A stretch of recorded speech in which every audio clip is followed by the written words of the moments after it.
So What's up, YouTube?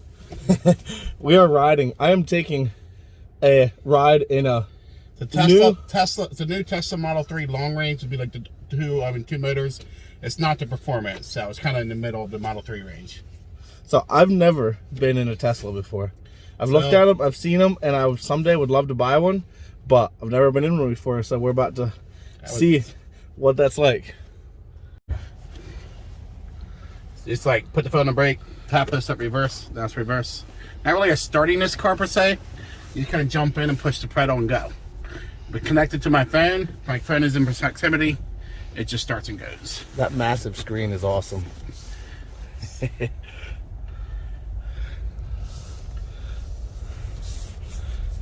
So, all quiet, no noise.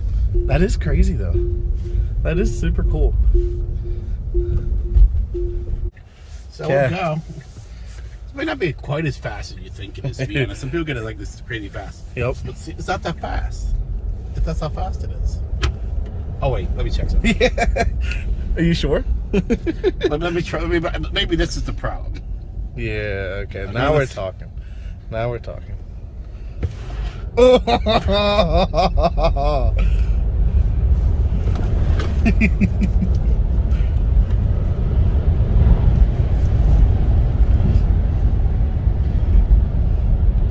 Okay, that definitely sat you back in your seat, though.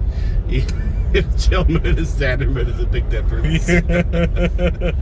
Yeah, especially if you hit it like right. And I'm not at 8% battery, so if you would actually be like 80%, you would notice a better performance. Okay. 80 to a higher battery range, you would notice better performance. Yep. Always. So we'll go. This might not be quite as fast as you think it is, to be honest. Some people get it like this is crazy fast. Yep. But see, it's not that fast. If that's how fast it is. Oh wait, let me check something. Yeah. Are you sure? let me try. Maybe this is the problem. Yeah. Okay. Now we're talking. Now we're talking.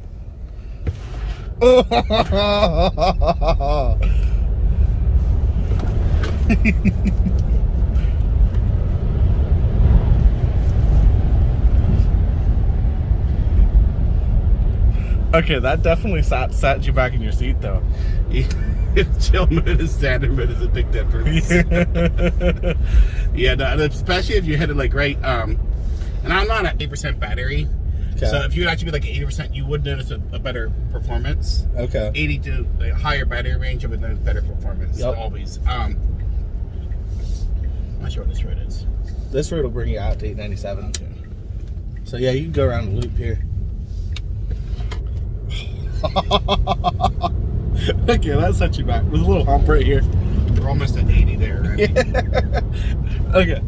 Whoa. The handling on this is pretty impressive because of the weight of the vehicle. Yeah, it's super low to the ground. Yep. And like you can. There's a sharp corner here. Oh wow. Almost a 60 mile an hour. Yep. Okay, the silent thing is just weird. Like there's no gears. Yeah. It's shifting. That is crazy. That is so cool. It's a totally different experience. Like it's very. It's just different. Left here. It's just different. It's just a reality. Yep.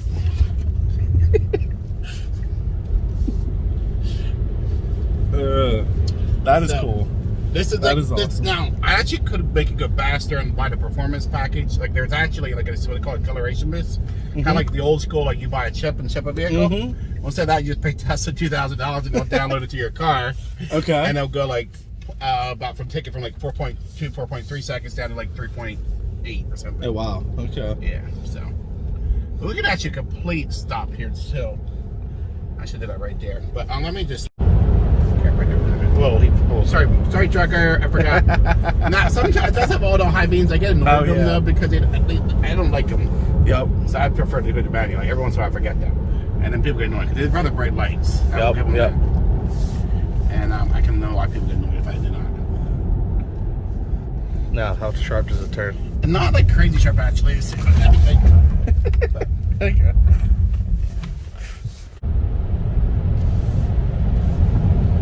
Now, running it hard like that, does it suck the battery like crazy? Yeah, the battery. Oh, I'm sure. Running it hard, you're range is really dependent on two factors: weather and driving style. Yep. Is your two main range factors. Yep. And like, so how long of a range is this supposed to have? So it's quoted 350, but that's wishful thinking by Tesla. Okay. And in the winter, most people don't want to think about this when it comes to electric vehicles. One thing you should consider when you think of an electric vehicle is your range is really significantly less during the winter. So at this type of temperature, I'm really looking at 200 to maybe 250 range. I get 250 if I'm driving respectable and I'm not going going 70 miles an hour on the interstate. If you go like 80, EVs, the opposite of gas vehicles, are less efficient at high speeds. They're more efficient at slow speeds. Okay. And so the faster you go, the more inefficient they are. Yep. And so basically running like 65, 70 are much better than running 80. But yeah, so I just want to kind of get you a little more. I just want to try something here. I'm just like breaking it quickly. Yeah. Like it hits you back against the seat pretty hard. Yeah, this car is a little too fast for me. That is crazy. That is super. And then what's kind of weird about this car is all got it's like very good performance, and it got goop bully stuff. Okay. So we can just go jingle all the way. Santa mode. So now we're in Santa mode in the car. What the world? And that was really cool. Unfortunately, they were in the middle of no country. Yeah. Here, we'll see a vehicle come. Actually, probably will show that.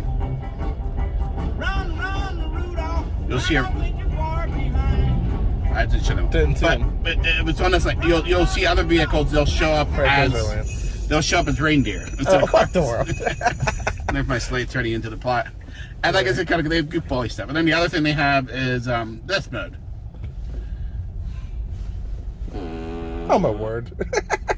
What the world? The crazy about this, you can actually do it so when you can program it so you can port on turn signal.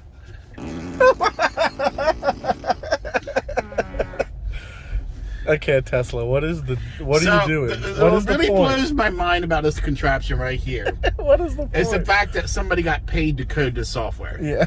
Like somebody showed up at Tesla one day and Elon Musk's like, hey, you know your job for today and this week is you need to code this farting software for the cars. Yeah. It's like somebody got paid to make this software. Yeah. So it's like you can also play games in it. So okay. So now we're parked. We can go like toy box. Oops, where was that? Yeah. So run me through some of what that screen and so stuff like all does. what about that? And that's an entertainment. So we've got. I haven't played around too much, frankly, with the games, but it's one you can actually like a racing game, which you use the steering wheel for. Nice. I mean, it's obviously I can like all my energy graphs and all that stuff. Yep. You can dial into like the tech side of it. So currently, this is an interesting tidbit. Yeah. I have 3,395 miles since I bought it. And oh wow! I picked it up on Black Friday. That's a month ago. And you have 3,400 miles on it. 33,395. And I use 1,006 kilowatts of electricity since you bought it. Yep. Wow. So it's a decent amount less charged at my home, but since I was on a road trip with it, a decent amount is also charged at a supercharger. So, okay, so tell me about that. How we turn these lights on here? I can't. It's kind of dark. So tell me about that. How when you're on the road with the superchargers, like, is it worth? Can you actually go on a road trip and it be just as easy and as driving a regular vehicle as far as charging and versus filling with gas and all that? I'm not a Tesla fanboy, just to clarify. Okay. I like cars. Okay. I like Tesla cars, but I also like to be realistic about the reality of it, and so some people try to portray that's exactly the same. I would say it's doable, and it's not. For how I travel, it's very doable because I don't mind. I like stopping every little bit. If you're a guy that wants to just hammer down, boom, and get there, you are going to have more time charging. So, like, I went to Ohio. I had to stop twice and charge. Probably about a total of close to an hour of charging between the two stops. About 30 minutes each stop. So that's pretty quick, that's a fairly normal. You pull in, you hook it up, you go and use the bathroom, grab some food, drink, whatever, come out. 30 minutes later, good to go. That's for like a 8 hours out there maybe driving. Okay, and that took it 3 from hours, what? 6 hours. So I left so it depends a little bit. Like there's a lot of variables in EVs, so that's the bit people don't get. So it depends which version Tesla supercharger you're at. So version like 2, which should be like up to 150 kilowatts, and then version 3 is up to 250 kilowatts. My car will take all 250 kilowatts on the bottom half of the pack, and so with most EVs that people don't really think about too is The bottom half charges way faster. So to go from 10% battery to 50% takes 10 minutes.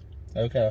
Okay? Yep, to go from I got 50% to 80% takes another 20 minutes. Mm-hmm. So if you're charging 30 minutes and you want to go to fully 80%, that's how long it's going to take. Mm-hmm.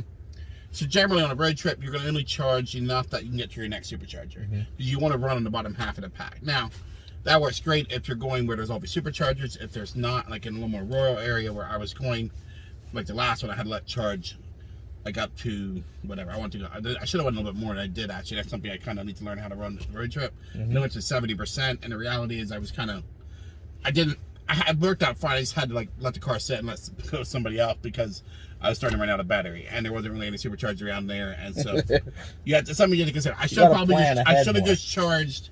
I should have took 10 minutes longer there, 20 minutes longer there, and charged like 90%. Yep. So I had some buffers there. But I didn't really think so you got to kind of think ahead and plan. Do. And that's more especially if you're in the rural areas. If you're in a more populated area, it's probably superchargers within 20 minutes everywhere. Yeah. But it's just if you're in a more rural areas. So that's something to consider. But no, I mean, supercharging works really well. I mean, obviously, I think from my perspective, actually, when it comes to electric vehicles in general, Tesla's automation when it comes to driving is actually less the big deal to me than their supercharging network. Their supercharging network is significantly better than anything else currently available. Yep. And that's just the reality of it. But it's not quite the same as gas, but it's way better than anything electric. Yeah. Because their self-driving is cool. I did buy the self-driving. I rented it. I didn't purchase it. So I rented it for a month. I'm doing 2 road trips this month since I figured it might be a good month to rent it. I don't plan to keep them renting. It's $200 a month is to me not worth it. $200 a month. What comes with like the vehicle standards, like the autopilot, which is basically other vehicles might call it lane keep assist and adaptive cruise control. And that works relatively well. There's a few things to automation that I don't really like that I think other companies actually do a little better, which is very strange. But it does this phantom braking thing. It is a real deal, and it's kind of scary if it does it. Okay. Because I was just like, the best way to describe how Tesla autopilot works, it drives like grandma. Now, I'm sorry to any Tesla fanboys. You're probably really offended right now because I'm sorry. Tesla fanboys, if I say that, they're probably going to like, how do you hit a Tesla? Give me my, you can't hit a Tesla and say that. Yeah. But this is the truth of the matter. It drives like grandma. You're driving down like a regular 2-lane road, and at night especially. So this vehicle, they took out the radar. If you don't know, in mid 2021, Tesla started shipping vehicles without radar. I don't particularly think it was a wise decision, but they all got a camera-based system. So especially at night, it does the phantom braking more. So they're driving down like a 2-lane road on autopilot, and it's a vehicle comes the other direction, like a big truck. It's bright lights. It'll get scared and just hit the brakes because it's like, huh? Like grandma. It's like grandma. That's why it's like grandma. Yeah. It's the other way, like totally something grandma would do. Yep, I got you. Hey, but like the other time, like if you're on the interstate, I was just on this morning. I was on the interstate. And so what's really cool if you have the full self-drive, you can change lanes automatically. Yep. You don't need to steer. Like you just hit the turn signal. And it'll go there for you. Yep. And it works so great. That worked. Changing lanes, excellent. Incredibly excellent. But what happened, so I was changing a lane, and I should have been no more paying attention, but the whole point of autopilot is so you're not paying attention as much. But I was changing lanes to the right, and there was cars coming on the freeway. Okay. And so it saw the cars coming on the freeway and just got freaked out. It didn't know what's going on. It just slammed on the brakes. Like 20-mile-an-hour drop in speed. Like, and there's a vehicle behind me. And thankfully, they're paying attention. But this is the thing that does phantom braking is a real deal with the Tesla autopilot system. Okay. But that's what I call it. So it's something during the day on the interstate. The FYI generally works really good. But there are situations where it's not that great. Yeah, and it does sometimes have its phantom. Bye. It should be smart enough that it'll close itself. The funny thing, the back works. Okay. I can do that. Yep, and close it too? Yeah. Okay.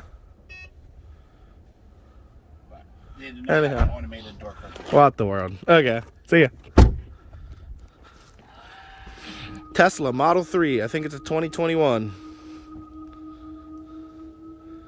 Man, that thing is eerily silent. Makes a little humming noise. Yeah. Is that so people know it's there? Yeah, they're required to do that. Okay. That way people hear pedestrians and stuff. Then when you're backing up though. Yep.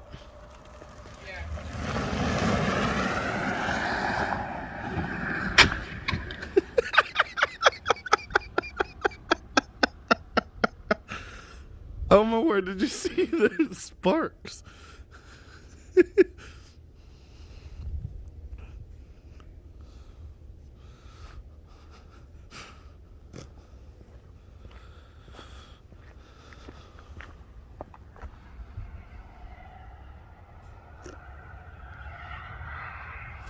And just like that, he's gone.